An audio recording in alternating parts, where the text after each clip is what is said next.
dream about. To hear their name called by the commissioner, highlighting a journey of hard work featuring long hours in the gym. UConn big man Donovan Klingland, and then the Frenchman center Alex Sarr and Ford. Zachary Richeche. Could we hear their name at number 1? And Kentucky's Reed Sheppard. They will headline a handful of storylines as 30 dreams will come true on the big stage tonight on ABC. The future of the NBA starts here.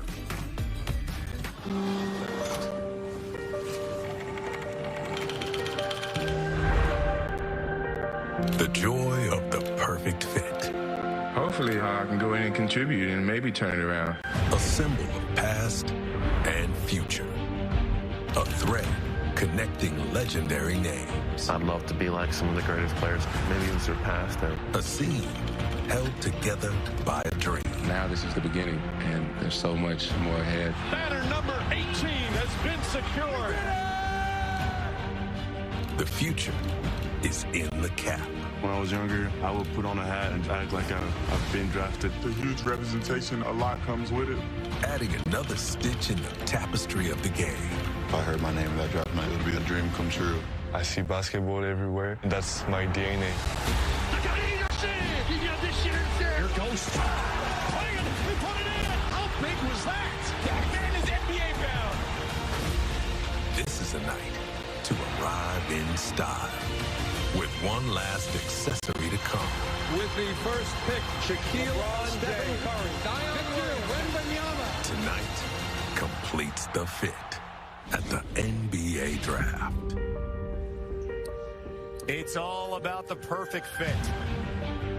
Who will wear the crown representing the Hawks at number 1 on a night that has been deemed in a variety of ways? Not consensus. The word unpredictable stands out. Polarizing. And buckle up, because we could be in for a very wild night. Kevin Nagani here on our ABC set alongside Stephen A. Smith and Bob Myers. And Bob, you've been on the other side calling these picks in for your team. Well, let me tell you, we've got our resident GM here who's feeling really good about the night. He is feeling really good about how his team feels and looks so far. President of basketball operations. Call him Mr. President. Become a GM, and then they promote you to a president. I cannot wait, of course, as we talk about a potential night featuring a ton of trades and action and movement with veteran players, but it is all about these young men hearing their name called by the commissioner, Adam Silver.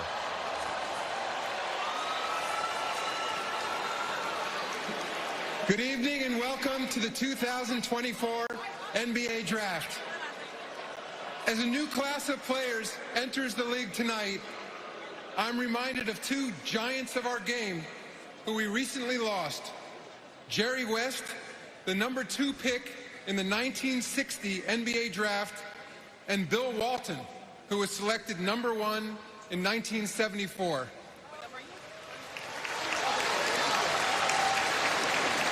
Jerry played in 9 NBA Finals and won 9 championships as a player and executive.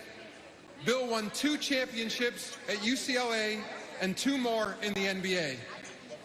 Both were named one of the 50 greatest players in league history. They were 2 very different people.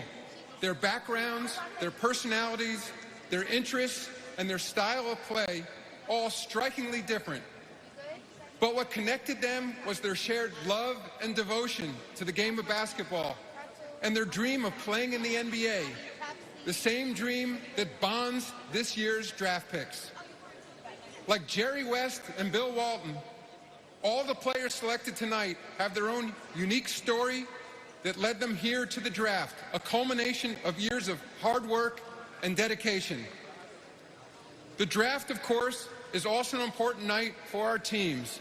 Look no further than the Boston Celtics, the reigning NBA champions. In consecutive years, they selected Jaylen Brown and Jason Tatum with the 3rd pick, 2 players who became all-stars and then led their team to its first championship in 16 years. Congratulations again to the Celtics on a record-setting 18th NBA title. To the fans here in Brooklyn and watching around the world, thank you for your support throughout the season. We wouldn't be here without you. Let's get started. The first pick in the 2024 NBA Draft belongs to the Atlanta Hawks, who have 5 minutes to make their selection. Commissioner, thank you so much. Second time the Hawks have the #1 overall pick. It's the first time they have won the lottery as they are on the clock. And I mentioned the long journey here for many of these young men here, these prospects waiting to get on stage. When people are not watching, you're in the gym, right? But for many of these prospects, the journey has featured planes, trains, and a lot of buses to get here. As we talk about global prospects, France representing, we could see potentially 3 going in the lottery. And then you have Serbia represented. You got to go all the way to Australia. A handful of UConn guys with Donovan Clingan and Steph Castle potentially going in the lottery. A pair of Kentucky teammates. That is Shepard and Dillingham. Again, this journey has been far and wide, and it will be showcased and highlighted tonight here on ABC with the Hawks on the clock. And when we look at the Hawks, guys, there's a lot of questions, right? A lot of questions. Again, they made the jump here a surprise. They won the lottery. They didn't have the worst record in the league, but then they get bounced in the play-in. They haven't had a good season, according to their standards, since 2021. Well, that's the nice, beautiful person that you are, Kevin Nagandi. Let me put it very simple. They were awful. Let's get that out the way. They ended the season with 6 straight losses in the regular season. Then they lost the play-in game. You left it. Then you ended the season on a 7-game losing streak. You finished 10 games under 500, and you got an abundance of things that you need. You need a rim protector. You need a defender. You need more help from the bench on your front line. You need a playmaker, which is an indictment against Trae Young because we know he can shoot and he can play make, Bob. But somehow, some way, when you evaluate this team, these are the kind of things that are being said about them. That's what I'm looking at them, Bob, and I'm saying that's not good. Yeah, you know what? That made some sense. Good start for you. Well, thank you so much. Crazy. You did say awful. I didn't know if you'd say disgusting, but you said awful. That's an A evaluation. The Atlanta Hawks, like you said, 36-46, disappointing season. 29th in transition defense, 27th in defense efficiency. One player isn't going to fix all that. No. Okay? So what you're thinking in this front office is, how do we start the solution? The other issue you're thinking about is, does Trae Young and Dejounte Murray, is that package of players working? And I think most people would say it's not. I think they might say it's not. So that's one part of it, Kevin and Stephen A. But then what do you do about that? Right now, I think it sounds like Atlanta's making this pick. I know they looked at maybe trading it, but there's their situation. I mean, it hasn't been under 500 with those two guys playing together, and it hasn't worked. So I think they draft the best player available. Problem with that is, who's that? Yes, exactly, and we don't know. But here's what we do know. They rank 28th defensively, 28th out of 30 teams, okay? And last but not least, do you know that it has been 63 straight seasons that the Atlanta Hawks have not played in an NBA Finals? I mean, damn, everybody goes down to the ATL, but except for evidently during basketball season. What's going on here? Yeah. As many people live there in the offseason, you think some of them would join the team. Now, there is one storyline here, too. A pair of freshmen that we're seeing. Zachary Richer is right there. He's all smiles. He actually was a teammate back in the day with Victor Wembanyama. We saw a picture of Alex Sarr. Alex Sarr didn't want to work out for the Hawks. And that's important. That's important because you're taking the #1 pick. You at least want the person that you're selecting to potentially be the face of your franchise to want to be there. And by Alex Sarr, that guy saying, I don't want to show up for working out, he's sending a message. Now, I think they take Richer. It's all indications point there. But I'm not going to bet a lot of money on that. Because this is not a Victor Wembanyama draft. It's the furthest thing from a LeBron James, Victor Wembanyama, Shaq, and here comes the pick. So it's interesting to see. And this is a draft that these are all foundational pieces. And you could find your gem potentially later in the draft. Again, it's not headlined by one consensus draft board. And each and every GM has a different draft board for this specific draft. So Richer could be the pick, and we will see how this plays out because he could be a foundational piece when you look at what the Celtics did. They had 2 wings, but they needed Derek White. They needed Drew Holiday to get over the top. If you want Richer and that's who you pick, no problem. If you're not sure that you want him, but you picked him because Sarr didn't want to come there, that's a different problem altogether. Yeah, that's right. And again, not one guy is going to fix the issues the Atlanta Hawks have, but you do want him to help, right?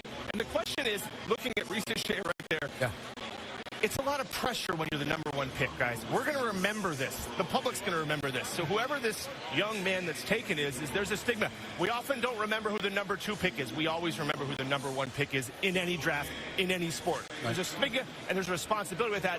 And in this specific draft, I don't know if I want to be that guy. I mean, that's the issue. Well, far be it from me, but I am the president of basketball. No, I'm not ready the to number admit two, that the yet. number two overall pick. That was a Kevin Durant once upon a time. Yes, it was. Ja Morant was a #2 overall pick once upon a time. There have been some sensational #2 picks. We remember them, Bob Mike. Yeah, okay, fine. By the way, Okay, go ahead, Kevin. I'm not going to respond to the #2 pick. Wait, we've got 3 hours. I gotta just calm down. Smile when I usually get like 30 seconds to go to commercial. And keep in mind, the #2 pick a year ago was Brandon Miller, right, who went to Charlotte, and 17. Ricochet's comp is Brandon Miller. Okay. A guy, now, and again, the modern NBA has changed dramatically over the last 5 to 10 years. You are seeing guys 3-and-D, long. We're talking about a guy that's 6'9", and he can guard any defender on the court. That's a big deal. You're willing to play defense, that's a plus. Like I told you, Atlanta needs that desperately. Brandon Miller's not a bad comparison. Averaged 17 points a game. Didn't have a bad rookie year. He just wasn't Wembanyama. That was the crime. That was it. Yep. Well, the commissioner is approaching, and the pick is in. Here is Adam Silver. With the first pick in the 2024 NBA Draft, the Atlanta Hawks select Zachary Rizache from Lyon, France, and France's J.L. Boron-Bress. The 19-year-old, all smiles, with his father. His father had a 23-year playing career, longtime member of the French national team. And for the second straight year, a big man from France, here's his name first at the NBA draft. And that is Zachary Rizache joining Victor Wembanyama, taken first last year by the Spurs. And by the way, the two played together back in 2021-22 with the French club Asvel.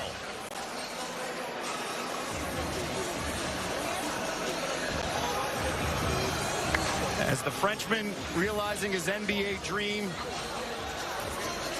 And keep in mind here, we're seeing a trend that continues, specifically with players who do not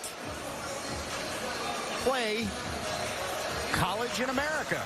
They play in Europe, or they get the experience somewhere else in a professional league, and then they hear their name called at the top of the draft. With Rizache, you look at his length here, and again, Euro Cup, he stood out. 23 minutes, averaging 11 points, shot 45% from three, and very importantly, he played one of his best games in front of the Hawks brass.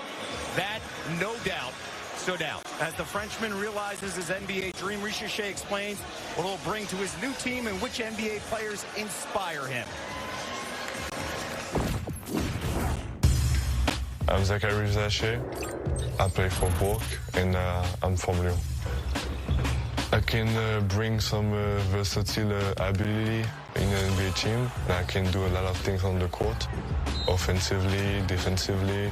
Whatever a team want me to do, I can do it. This is arguably the greatest scorer of all time. I'm a big fan of Kevin Durant. I basically watched him my whole life, but I'm still watching a lot of other players like Jason Tatum, Stephen Curry, Klay Thompson, Ray Allen highlights. There is a lot of work to do, but I'll do whatever it takes to be great. See the draft room in Atlanta, the celebration. And there, the Hawks, State Farm Arena again. First time they won the lottery. And Rizache, the 7th #1 overall pick without a college background, standing by with Monica McNutt. Zach, the second year that a Frenchman goes #1 in the NBA draft, and I saw you smiling as we took a look at the scene at State Farm Arena, your new home arena. What are you thinking about joining the Atlanta Hawks? That's a blessing, you know. So exciting. There's a lot of feelings and emotions right now. I don't know what to say, but that's definitely special, and I'm so blessed by the years that all the work that I've been through, and all my family is here. I'm so happy to have them here, my friends, and like, this is amazing. I don't know what to say. That's special. You got it. It's very special. Congratulations, Zach. We'll send it back upstairs. Monica, thank you so much. We take a look at the international first picks as Risha Shea, back-to-back years with Wembanyama as Frenchman, Bargnani and Yao Ming, of course, and we've seen the international game explode this century as it continues. Back here with Stephen A. and Bob. With Risha Shea, in a draft of unknowns, it has been said that he would be the safest pick at going at number 1. You have that length, you have that defense here, and next up, it's the Washington Wizards. And I see your reaction here because when you look at that team, that is a team that has a ton of holes, that is looking for anybody to turn the program around. They have so many holes, you'd have to pay overtime to construction workers. That's that bad. It really, really is. There's nowhere to go but up. That's the flip side to all of this, Bob Myers. And I have to say that as well. I'm trying to figure out why Sarr wouldn't want to work out for Atlanta, knowing that he'd probably get to Washington. So you'd rather be in the nation's capital than the ATL. Somebody explain that to me. I don't understand it. Maybe you can, as the former executive. If I could, I wouldn't explain it to you anyway. Why? I mean, I might tell Kevin. There was a belief specifically when you look at the Hawks roster. Where would Risha Shea, Sarr specifically fit? 7'1". Yeah. Can he play there? Is there a logjam specifically at that position? A relationship with the agent, and that was one of the storylines on why he didn't work out for the Hawks. And when you look at the roster for the Wizards, I mean, Sarr, no doubt, could be the foundational piece. He would be the #1 guy. Well, look, Alex Sarr is what you hope the NBA is going towards if you're the Washington Wizards, which is bigs that can play with other bigs, that can shoot, stretch the floor, be a rim runner, be a defensive presence. The big swing skill with this guy, Kevin and Stephen A., is can he shoot? We see what he can do here. His length is off the charts. A big standing reach, huge wingspan, 7'4" wingspan. There he is right there. He is what you see when you see the evolution of the NBA with size. This guy you hope can play a 4.